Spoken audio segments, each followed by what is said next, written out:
Okay, we have here Johan Galtung, Professor of Peace Studies, and you are also founder of the whole discipline of Peace Studies. Welcome to this interview. Thank you so much. Yes, I'm known as the father, but I should say it's more grandfather. Okay, and we are privileged to have this interview with you. And Thank you. I'd like to ask first, what is the most urgent challenge that you now consider as the most urgent challenge for advancing world peace? Because this is what you have been doing all the time, but at the current moment. Changing the economic system. And most urgent. But I have a list of four. They're not that different in urgency. But changing the economic system to respecting nature and human dignity. Yes. And for that we even have to simply get rid of economics as a science, the way we know it, how to construct it from the beginning. Yes. And that of course would include beating flagrant inequality. So that's one.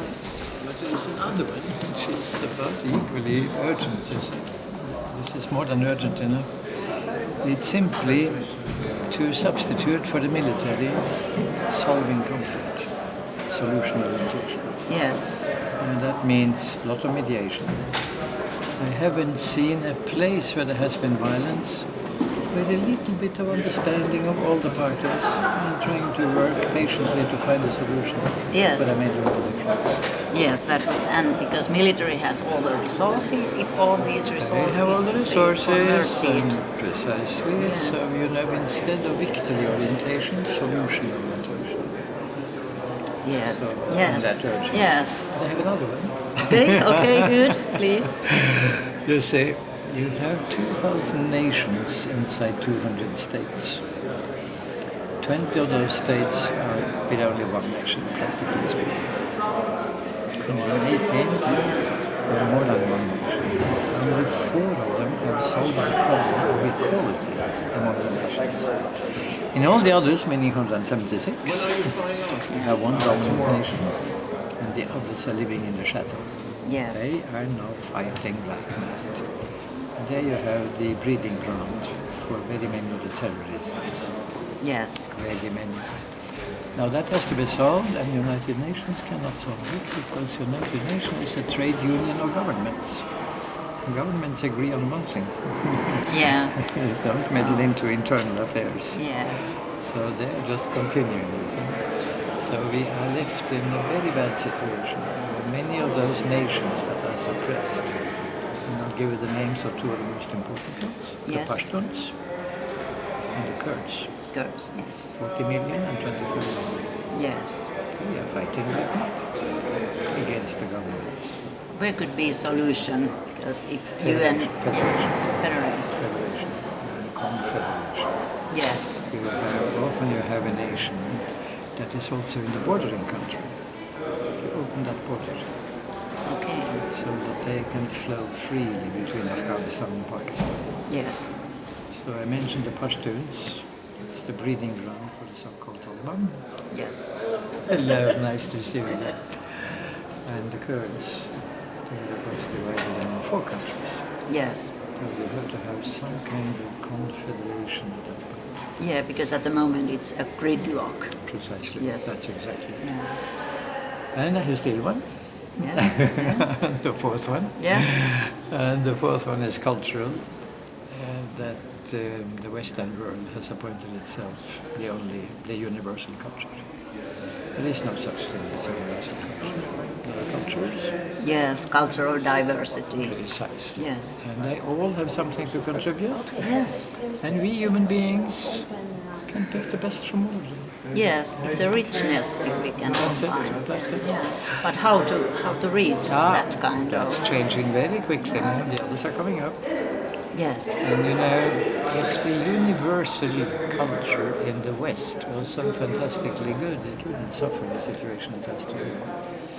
With economic decline, losing its empires, being resisted in some places. And a Buddhist, Confucian, Taoist civilization coming up. in no uncertain way.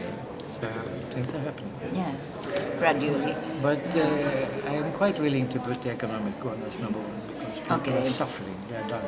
Yes. They're dying. 140,000 every day. It's a question of survival. It's a question of survival. Yeah, so we have to address that first.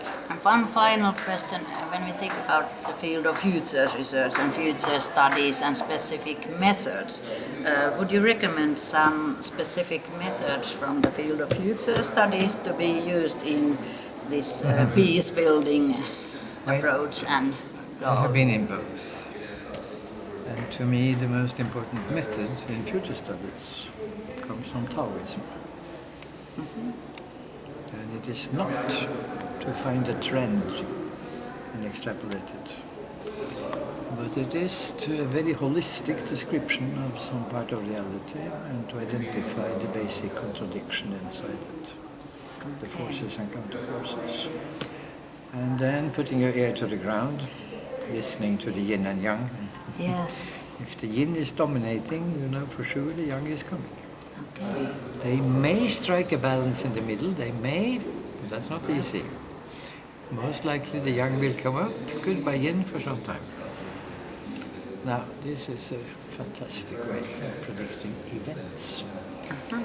The West is good at predicting trends, and very bad at events, so events come as a surprise. Yes, they are always You see, sudden if you were not able surprises. to predict the end of the Cold War, you should resign. Yeah. I say that arrogantly because I predicted it 10 years before it happened. Yeah. Before 1990 we'll have it. Fall of the war.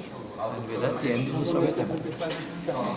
So if you're not able to predict, I won't say to the day 9/11, but something like that, Yes. you should resign. Okay. Now, the Chinese are good at that. Okay. Very good at it. Very, very good. We are good at trends, they're good at events. Yes, anticipating You unexpected need both. events. You need Yes. both. It's a typical case for both ends. And now you ask the question, sort of linking peace to future. Yes. What I took with me into peace studies from future studies was to ask the parties to a conflict, what is the future you would like to have? Yes. Let me say, I immediately came into a clash with psychoanalysts because I told them that rather than asking the question, what problem did you have with your mother when you were 3 years old? Okay. Maybe a better question would be, what kind of person would you like to be in 3 years? Okay. Yes. And discussing that with a trained mediator. How would you like to handle your family affairs in 3 years? How many friends would you like to have? Now, that doesn't mean that you should not come back to your infancy.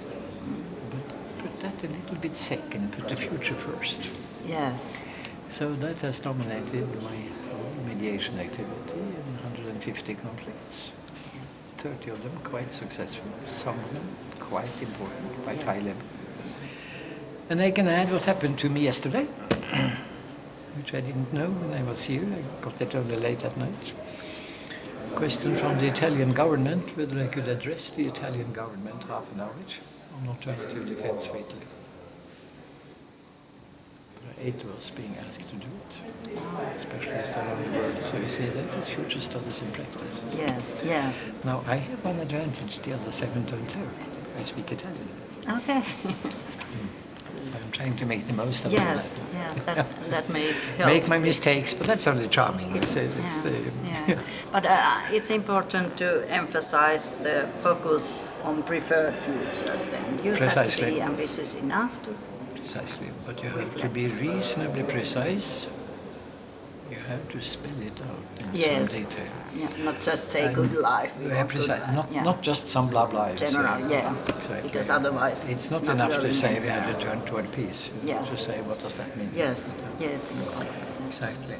And then of course they decide. I mean, what I can do is only to propose, not to impose. Yes, that's important. Yeah.